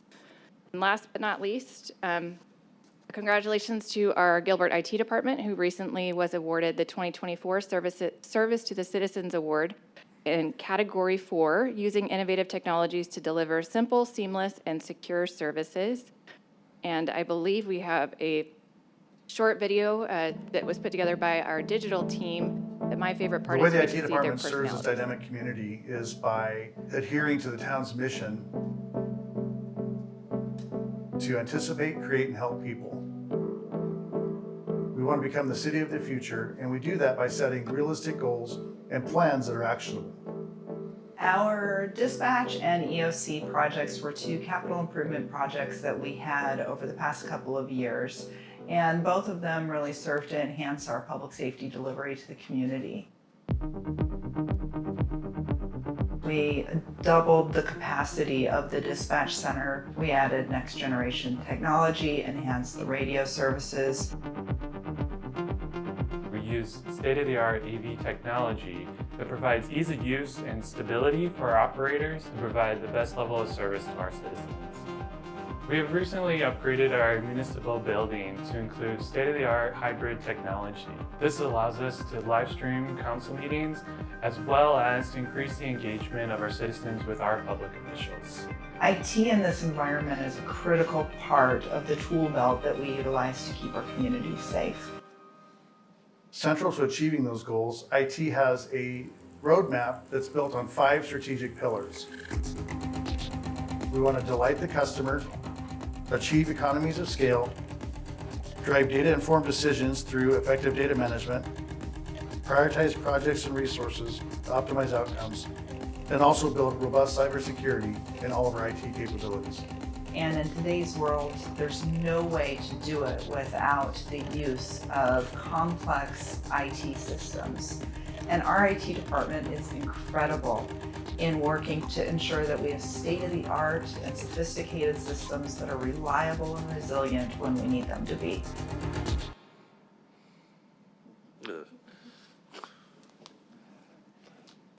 That was a great video. I know how much those people love being on camera, not. I think my favorite was Joe. Joe, are you in the back there? That was great. Yeah. Thank you, Mary. Thanks for sharing that. Thank you, Mayor. Next, we'll move, and welcome to the big kids table, I guess, tonight. Now we'll move on to report from the council. Anything anybody has? Councilmember Bongiovanni. Okay, so grab a blanket and a lawn chair and meet us in downtown Gilbert this fall for our free harvest in the Heritage Event Series. Please visit us October 3rd for Viva, which will feature authentic Latin American cuisine, businesses, and a variety of cultural entertainment. This event will take place north of Barrio Queen from 6:30 to 8:30 p.m. See you there. Also, please join us at Gilbert Regional Park on Saturday, October 12th for the first Sound Bites Music and Food Festival featuring the Gin Blossoms. This event will also have live music from the Black Modes and high 90s, along with food and drinks, local shopping, and family fun. Games open at 2 p.m. Tickets are on sale now. Councilmember Torgerson, did you turn your mic on, or did you leave it on? I left it on. Thank you. Next, we'll hear from Councilmember Buckley. Hello, everyone that's still here. The Office of Economic Development held a meeting with Tourism Action Group at Seville Golf and Country Club last week. The meeting brought together Gilbert tourism businesses and included information on the economic impact of the LPGA Ford Championship and upcoming events and promotions. Some upcoming events in Gilbert include Harvest in the Heritage District kicking off in October, one of the Economic Development Director's favorite times of the year and project that he works on. The Sound Bites Music and Food Festival is on October 12th, and Small Business Saturday on Thanksgiving weekend. Councilmember Kaprowski. Thank you. Just wanted to give a few updates. There's in the fall, we have so many different activities and events coming up, so just want to make everyone aware of some events that might be interested in. Saturday, October 12th, the Gilbert Symphony Orchestra will be playing at the Higley Center. That's Saturday, October 12th at 3 p.m. And on October 24th, it's a Thursday at 6 p.m., Gilbert Sister Cities will be hosting their Night at the Garden annual fundraising event. Tickets are on sale now for that event. That's Thursday, October 24th. Upcoming, we also have 2 Public Works Advisory Board meetings in October. That's Monday, October 14th at 3 p.m. and Monday, October 28th at 3 p.m. And during those meetings, the Public Works Advisory Board will be hearing presentations on potential future wastewater rates. The staff reviews different rates in alternating years. And then related to that, Council has our fall retreat November 20th and 21st, where those final recommendations will be presented to us. Thank you, Councilmember Kaprowski. Anyone else with updates from Council? Then I'll move on to updates from the mayor. First, with the discussion about public safety and technology, I wanted to highlight an email that Chief Duggan sent to us with Advancing Technology Division of Drones and Robots with Gilbert Fire and Rescue Department. Within the past 2 months, they have directly supported the Phoenix Fire Department on 2 significant events, and the chief sent us a great email with 2 emails back from the City of Phoenix Fire Department letting us know about how our department supported them. And just a shout out to our Deputy Chief Mike Connor, who began this program and has watched it evolve, and it is becoming the leading drone robotics program in the state of Arizona. So we are always advancing our community in different ways, and especially through technology and public safety. Moving on to my report. What do we have up first, June? Thank you.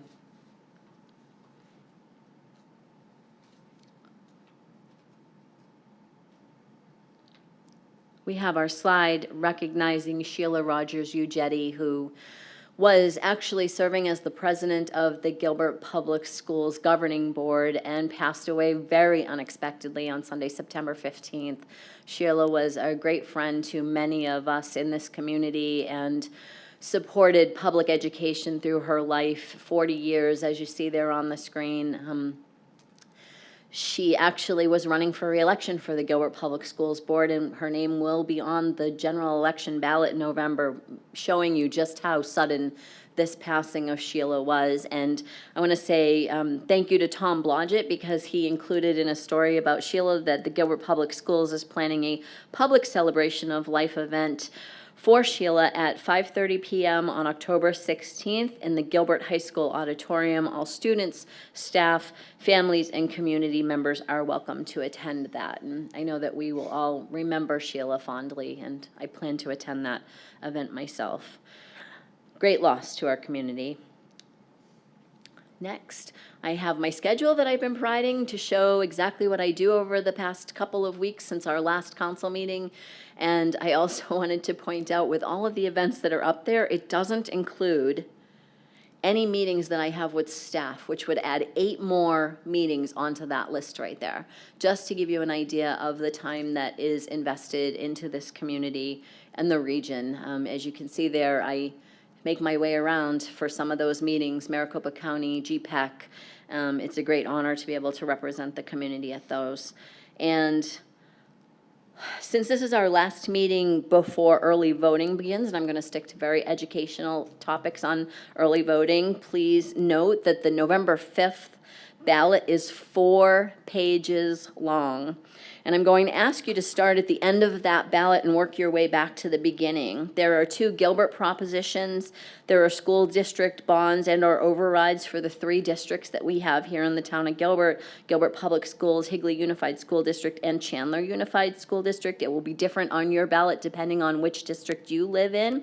There are 13 state measures on the ballot that you will be asked to vote on, and 1 Maricopa County ballot measure that you will be asked to vote on.